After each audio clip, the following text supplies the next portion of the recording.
They were the first large animals to fly. Their bodies were so bizarre that it's hard to imagine how they got into the air. They were pterosaurs, and they ruled the skies for 150 million years. I'm blown away by these animals. Pterosaurs are probably the weirdest animals that live on this world. They're the closest thing to living dragons the planet has ever seen. But they're not birds, and they're not bats.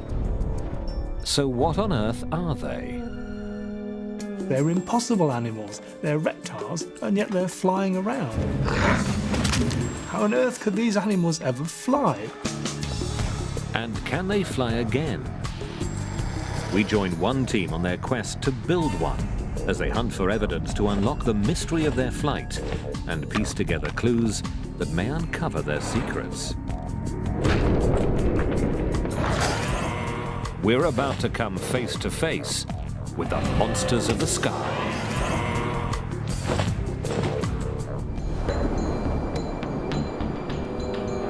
"100 million years ago, the Earth was a place in which many strange monsters swam and roamed.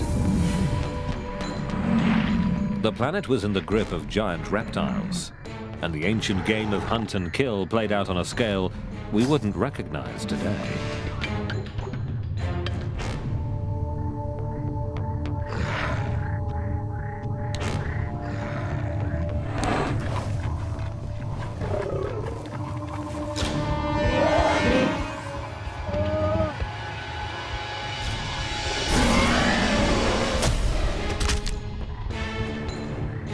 But there was another dimension to this world, one that's often overlooked, but in many ways is even more remarkable.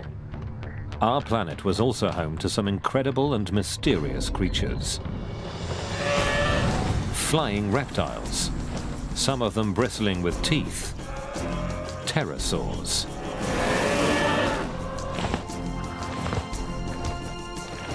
After insects, pterosaurs were the first animals to fly. And they became a global air force.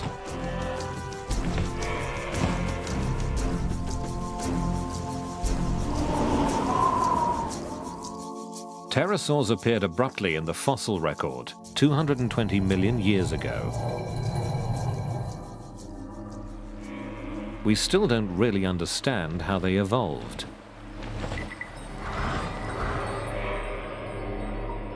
But we do know that after they arrived, they spread around the globe, undergoing some of the strangest costume changes in the history of life.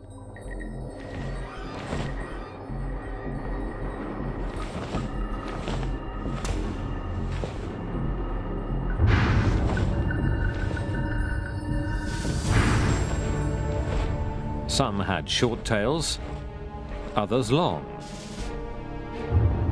Some were as small as a sparrow. Others were giants.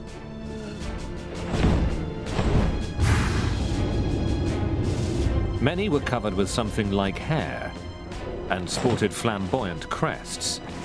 They had outrageous jaws, fine-tuned for hunting. But for all their variety, it was flight that defined them. Somehow, these long-necked, gawky creatures not only worked out how to fly, they perfected the technique. 220 million years ago, this skill set them apart from every other large creature. Birds didn't even exist yet. But pterosaurs ruled the skies.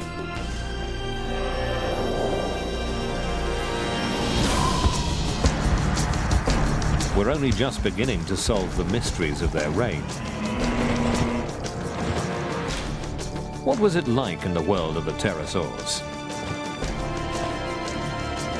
How big did they get?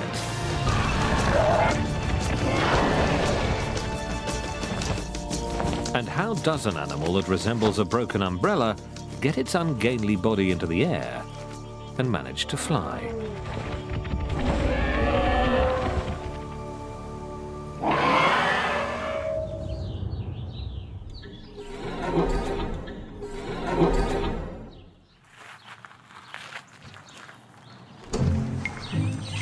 Hi, guys. Hey, Margot. Hey, how's it going? Led by Dutch engineer and Stanford professor Margot Gerritsen, one team will try to build a model, a lifelike flapping and flying pterosaur. And there are instructions for building a pterosaur. They're written in stone. You have to get everything from the fossil record. So it's fascinating to try to put it all together like one big puzzle. It was a beautiful design, something that's extremely hard to duplicate. Gonna be real challenging, Paul, because if you To work out how pterosaurs flew, we need to understand the strength of their bones and how they moved.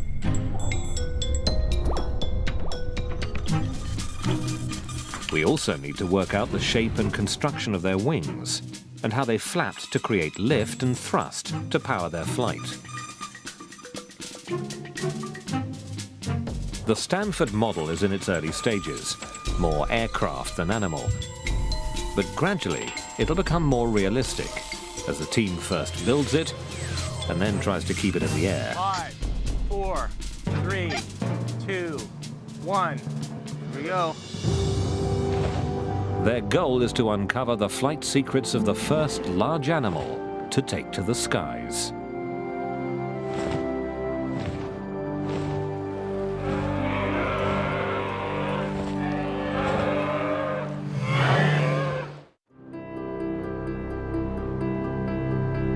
We used to think that birds and bats were the only big flyers in the skies.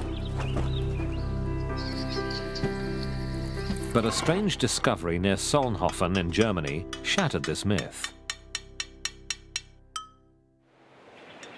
This limestone quarry turned up clues about life in a shallow lagoon 150 million years ago.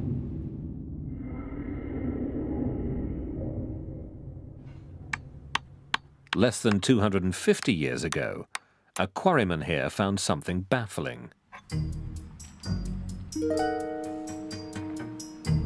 It seemed to defy explanation. Naturalists of the 1700s fumbled for answers based on familiar known creatures. Some thought it was a type of duck. Others believed it was a kind of bat. Yet others thought the wings would have been used for swimming underwater. But the fossil defied them all. It was unlike anything ever collected before. At the Natural History Museum in Paris, Philippe Taquet walks in the footsteps of the man who finally unraveled the mystery. That sleuth was Georges Cuvier. He was the first person to realize that animals had become extinct, and the first to understand what dinosaurs were. And here, 2 centuries ago, he applied his forensic eye to the German fossil and blew the case wide open. Cuvier received a drawing of this strange petrified animal, and he realized suddenly that it was completely a new order of animal. It was a new branch on the tree of life. Cuvier spotted a tiny bone in the jaw, like those found in only one kind of animal. The weird winged creature was a reptile. But what was a reptile doing in the sky? You have a reptile flying. This was completely surprising.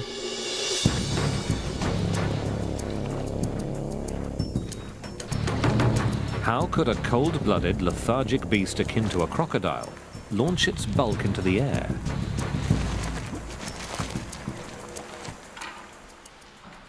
Cuvier found the answer in the hand. A single finger had grown to enormous size. And Cuvier said, I will call this animal the pterodactyl. That means the wing on the finger. It was a revolution in zoology.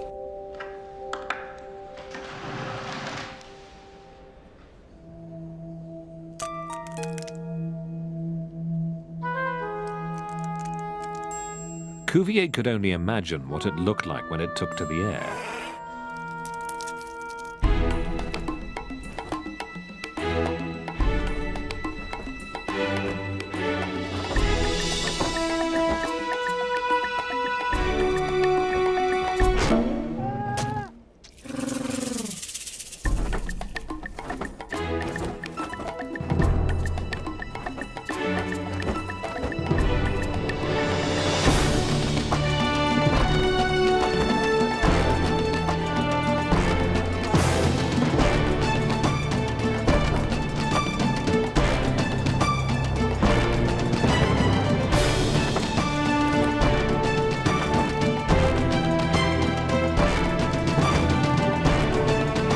For 200 years, we've known that pterosaurs flew, but it's only recently that we've started to understand how.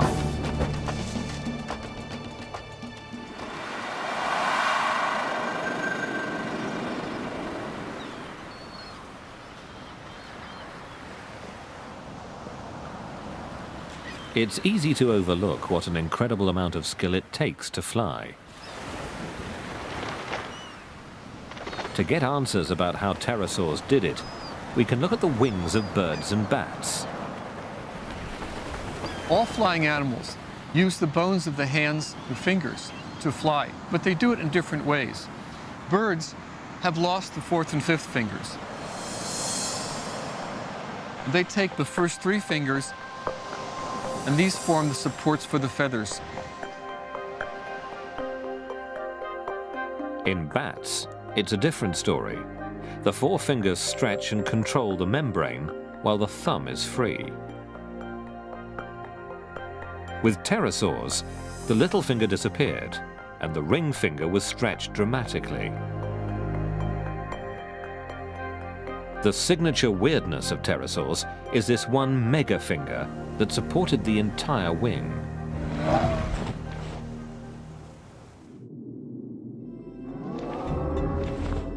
You see an animal that is like nothing else you've ever seen.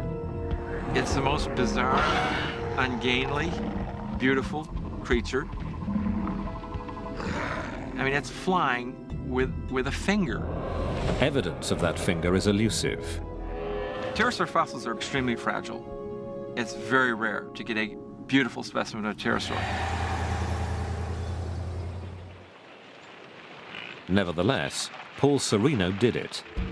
A few years ago, on an expedition to Africa, he found a pterosaur where no one expected it. It's a pterosaur bone, probably a wing bone.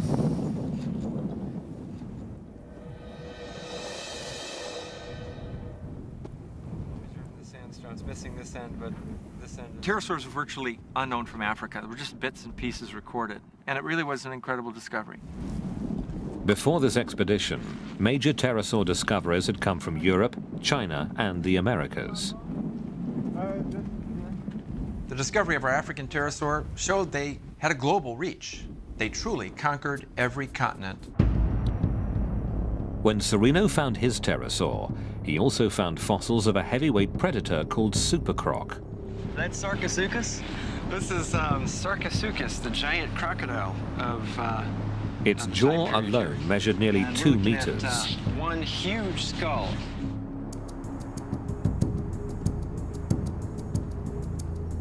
Did pterosaurs clash with this giant? Each creature may have hit where the other was weakest. Pterosaurs may have gone for easy pickings and the supercroc's nest. And the croc probably attacked when the awkward pterosaurs were on the ground.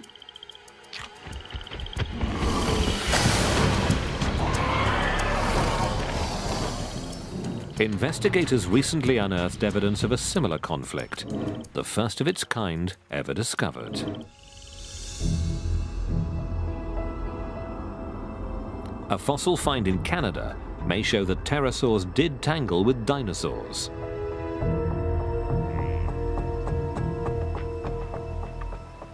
Dinosaur Provincial Park was once a North American Serengeti.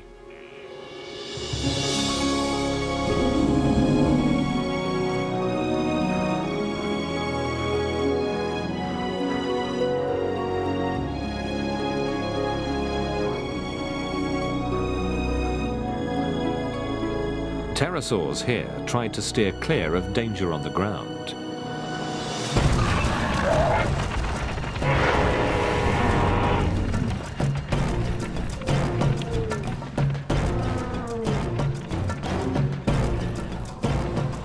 But they had to eat, and that meant landing.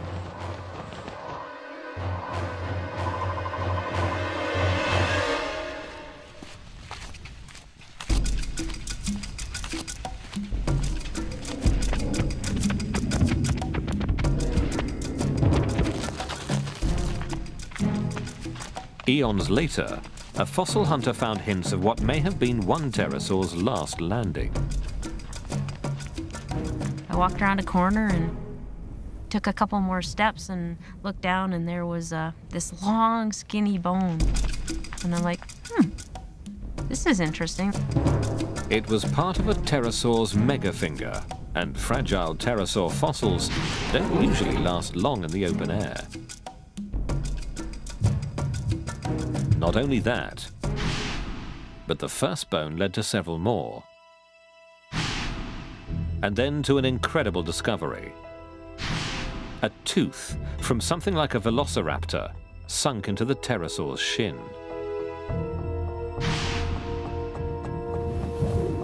What had happened here?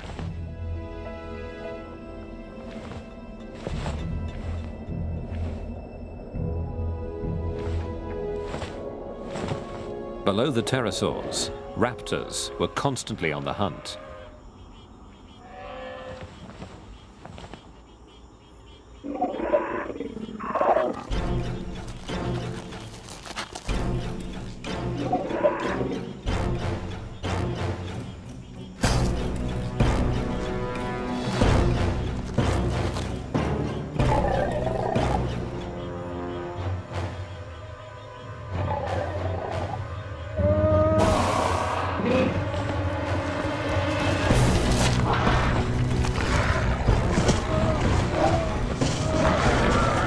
Pterosaurs on the ground were vulnerable.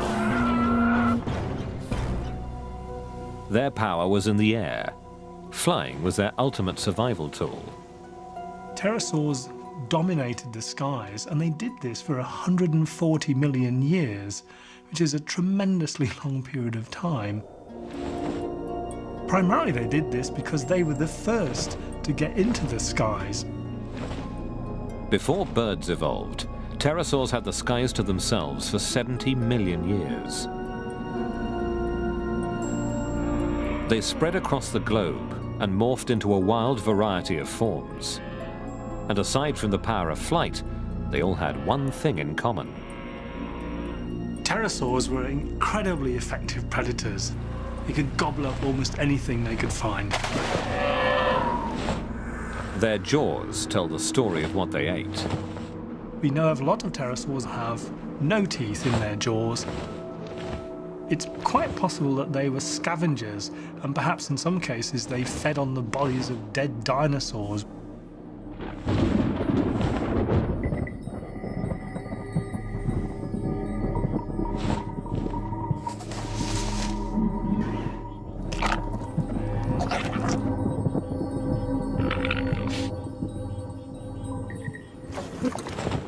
Many pterosaurs were aggressive hunters.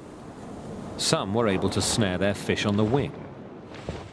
These big, long, sharp-pointed teeth basically are the tools of a fish catcher who wants to make darn sure that he grabs his prey when he sticks his beak into the water.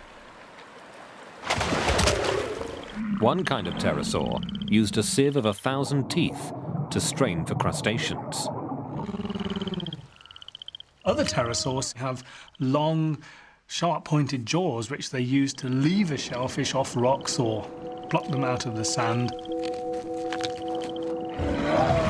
For all their variety of feeding techniques, pterosaurs were often found by water, shorelines, rivers and lakes. And water wasn't just a place to eat, it was also a place to be eaten. Tylosaurs, giant marine reptiles measuring up to 15 meters long, lived in prehistoric seas. And above them flew the Nyctosaur. Its freakish meter-high head crest, as big as its wing, may have supported a kind of sail. To find prey, the Nyctosaur had to fly low.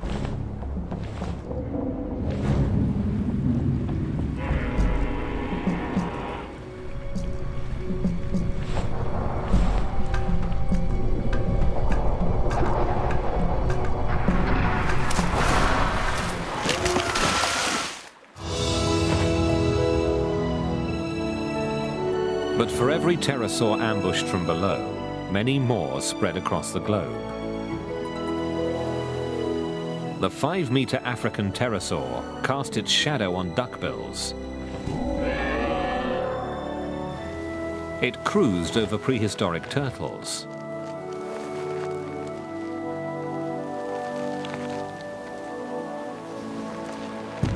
But with every skimming flight over water, it risked being torn from the sky. So to avoid that fate, pterosaurs could not only fly, they could fly well, even at low altitudes. And the evidence of these aerial skills comes not from a new fossil wing, but from ancient tracks preserved in stone.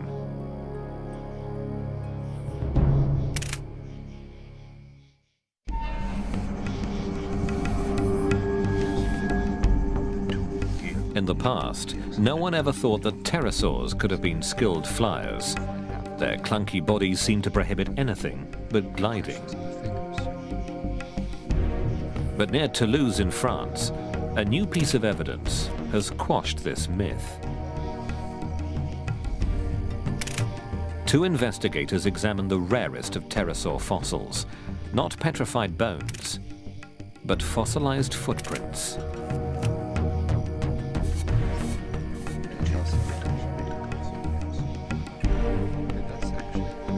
It's a unique site in the world.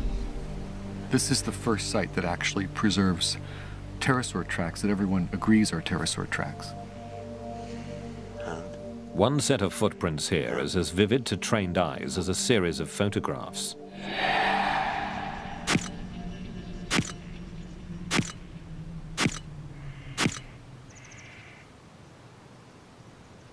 It's the only known record of a pterosaur landing, and how a flyer lands reveals how well it's able to control its flight.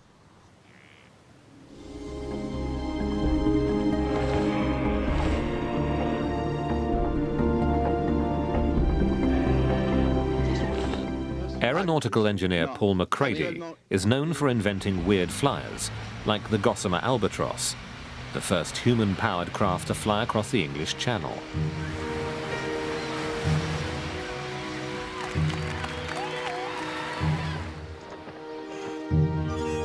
Captivated by pterosaurs, McCready set out in the 1980s to make the giant fly again. His team's biggest challenge was flight control, especially working out how to steer. Fossil expert Kevin Padian advised the project.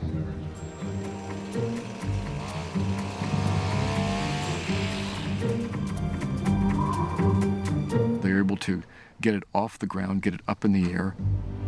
It was fantastic at the time.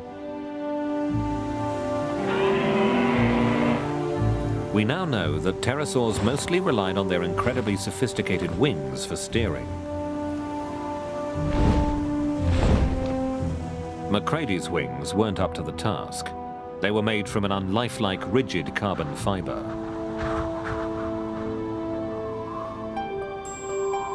His solution to flight control was aeronautical. He created an aeroplane in pterosaur's clothing.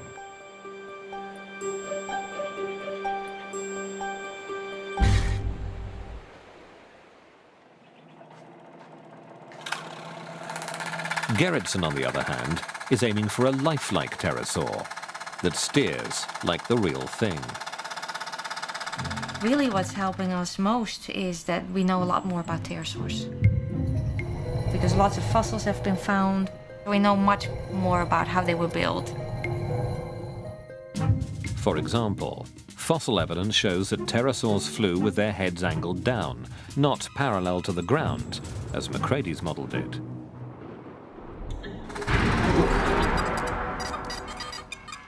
A lowered head makes flight far more difficult to control, but that's how real pterosaurs did it.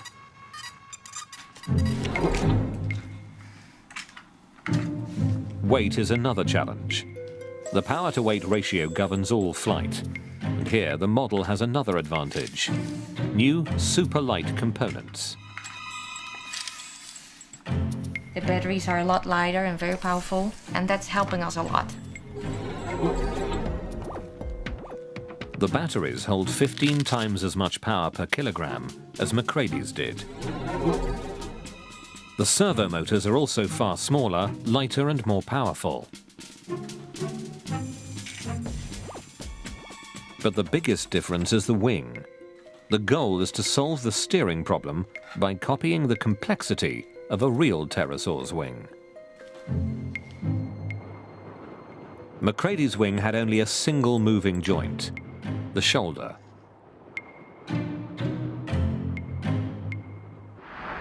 But this wing has 5 joints.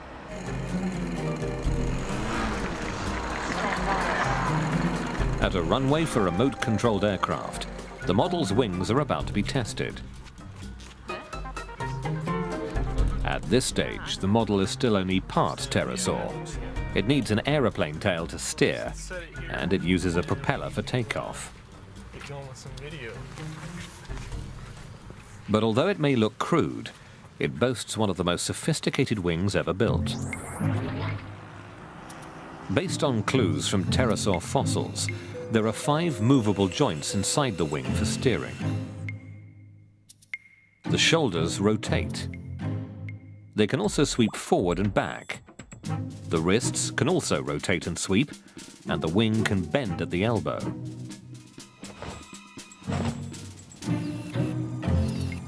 The object now is to experiment with these joints. That's the one thing that we're trying to figure out with this replica right now. Which of the joint motions are really critical for control? The answer was wired into the real pterosaur's brain, so Mike Luvara will have his work cut out for him. It is a challenge. It's certainly like flying a ball, and you got to keep on trying balancing on top of the ball. Okay, here we go.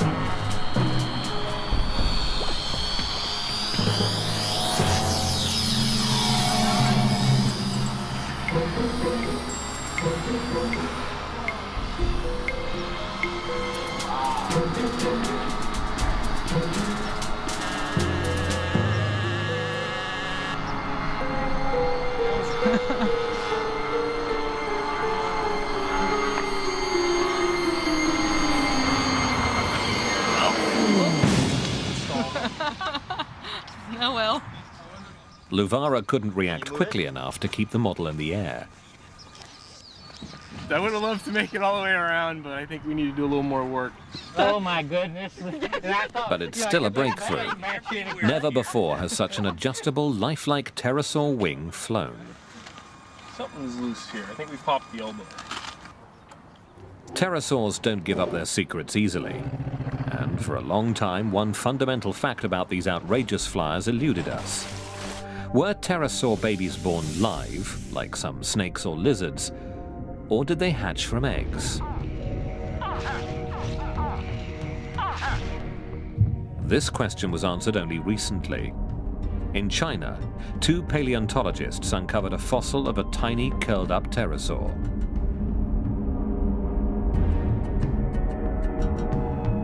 It was a pterosaur chick inside an egg. The discovery of the egg was probably the find of the century, because this tells us something about pterosaurs, about how they reproduced, of which we had absolutely no information before. It was pure speculation, and suddenly here we have an egg.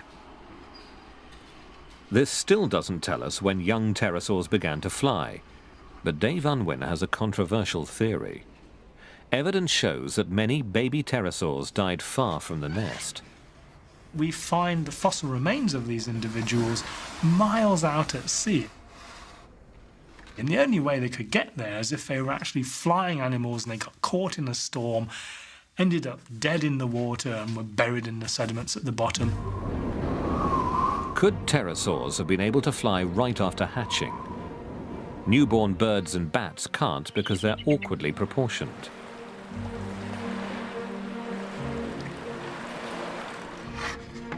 to prove his hunch that pterosaurs could take wing right after birth, Unwin needs more evidence.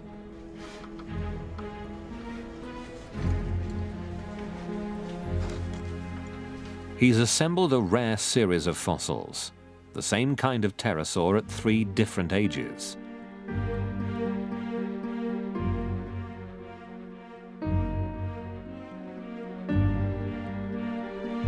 He measures the length of the bones that make up the arm, then those of the megafinger.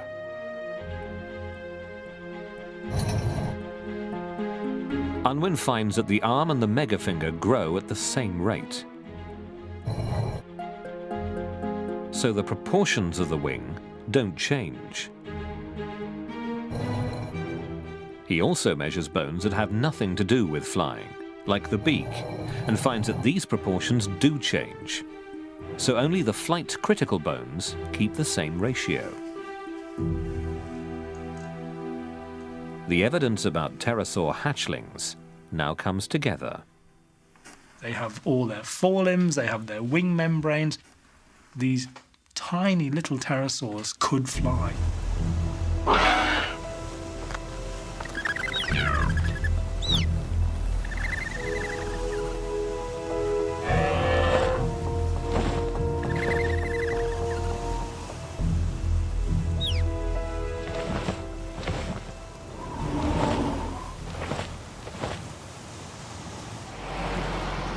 The model is nearly ready for its next flight test.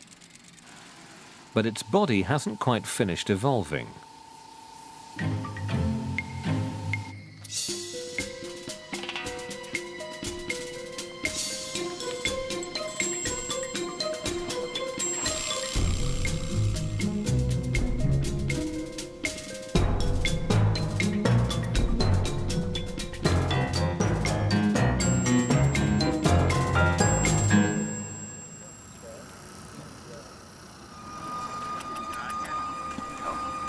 It looks so real.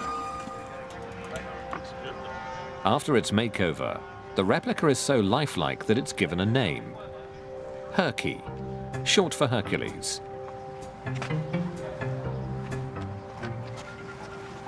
And now Herky gets an accessory. It's something that real pterosaurs never evolved or needed. A parachute. Pterosaurs were known for their weird head crests. This metal one is part of a system to keep the head pointed into the wind, as real pterosaurs probably did in the air.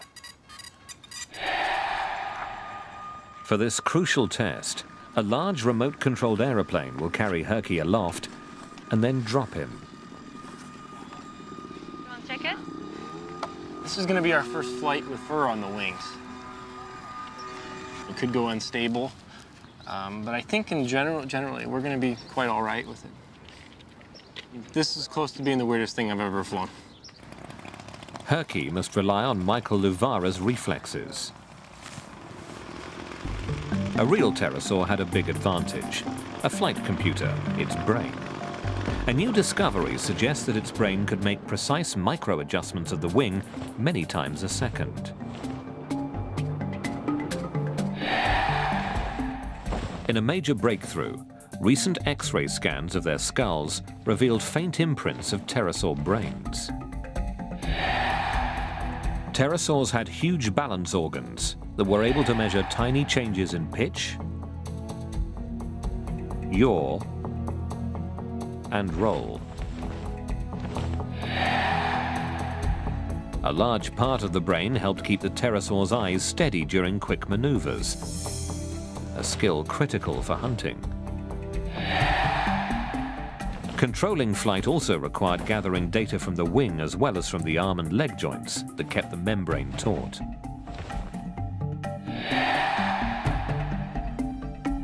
This information was analyzed by another processor that was the core of the flight computer.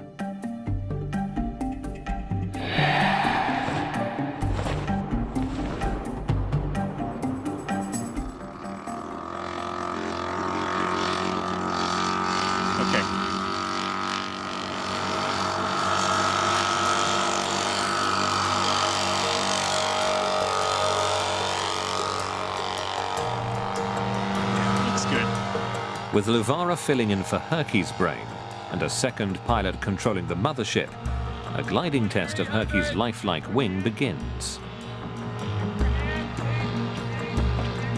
Altitude. Okay, one more lap. The pterosaur will be released at a height of over 200 meters. Okay, countdown to launch.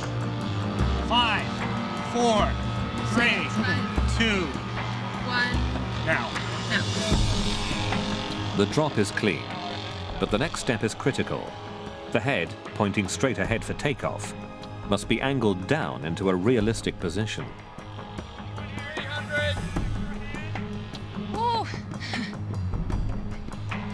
But Herky begins to pitch down. Luvara tries to release the parachute. It doesn't respond.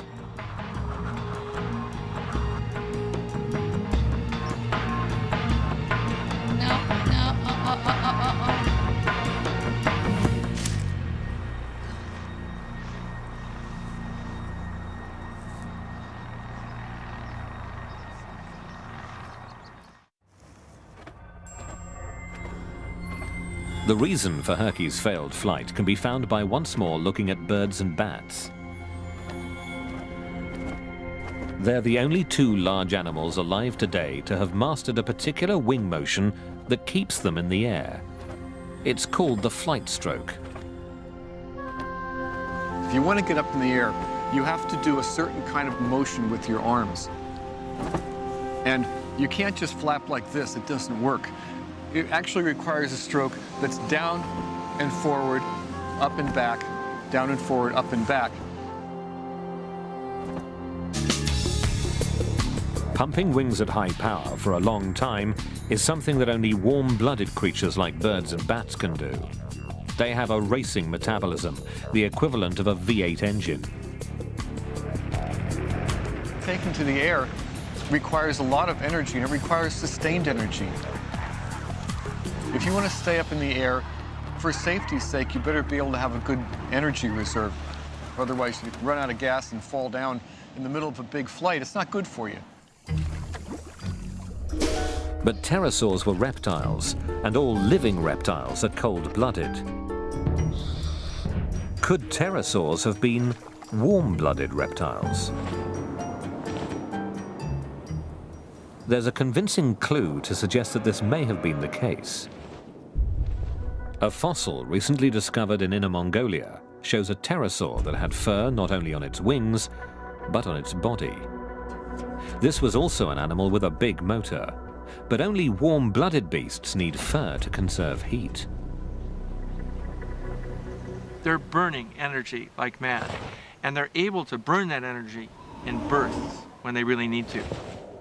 Something about that kind of lifestyle requires a physiology like a bird that is burning fast and hot. Maybe pterosaurs would have felt warm if you touched one. They were everything but like today's reptiles.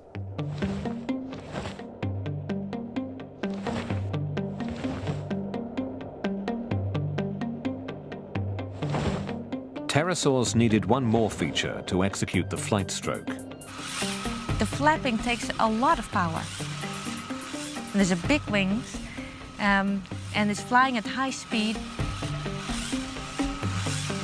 So we need a big motor. But a big motor adds weight, and analysis of the last flight showed that Herky was already heavy and descended too fast. Why? All this cosmetics that we put on actually took us back in flight ability. So to fly more like a real pterosaur, Herky has to look less like one. Newly shaved and in fighting trim, Herky evolves from glider to flapper.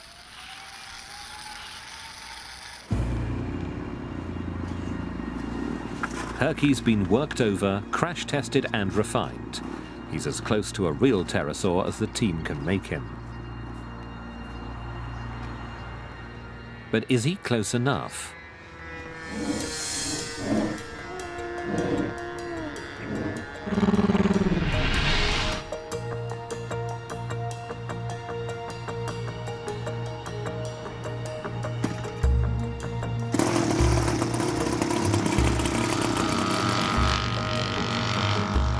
On a wing finger and a prayer, Herky takes off for the last time.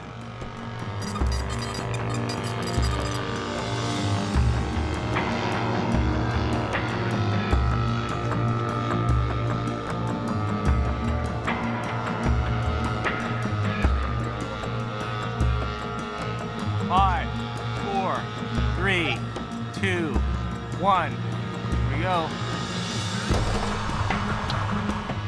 Now it's time to flap.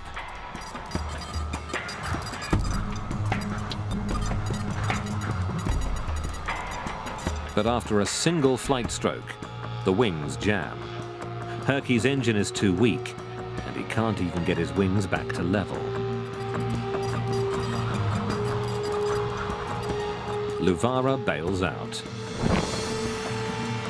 It worked.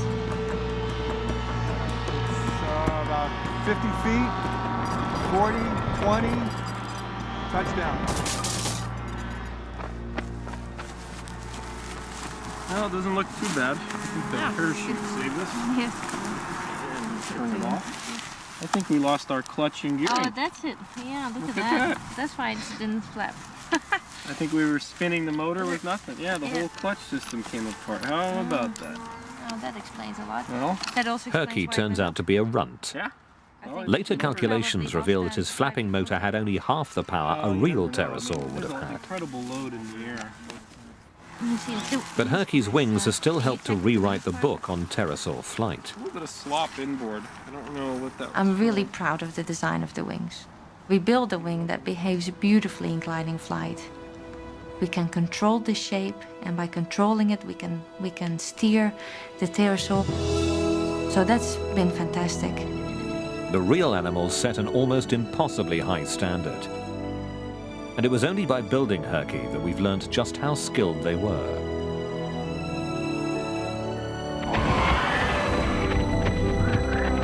They had the power of flight, and they used it to conquer the globe.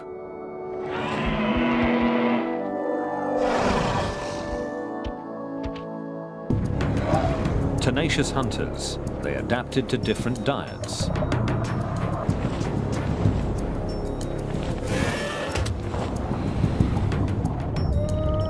They filtered, probed, scavenged, and in a tour de force of flight control, even grabbed fish on the wing.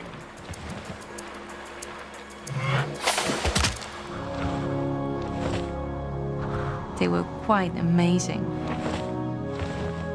Compared to every living animal that I know, every living flyer or man-made flyer, I think the pterosaurs beat them all.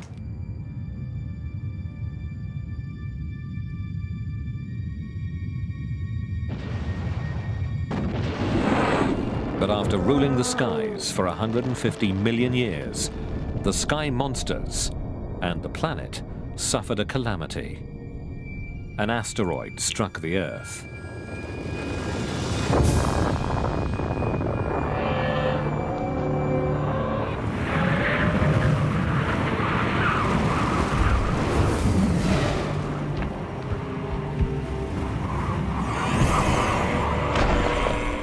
One theory suggests that the aftermath wiped out the dinosaurs.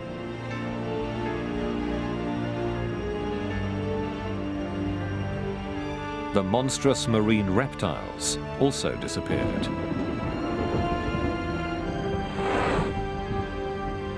And pterosaurs, the master flyers, were gone forever.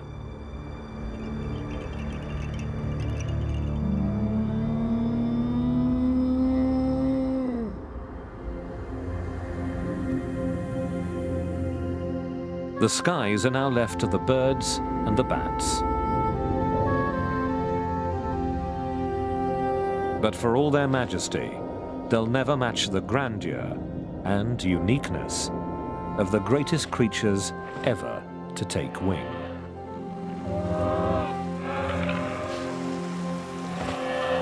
Dragons, of course, are fantastical creatures. Jaws full of teeth, huge wings. These, of course, are myths, never existed, but there were creatures who had all this. They were huge, They had big teeth, they had claws, and they were the pterosaurs.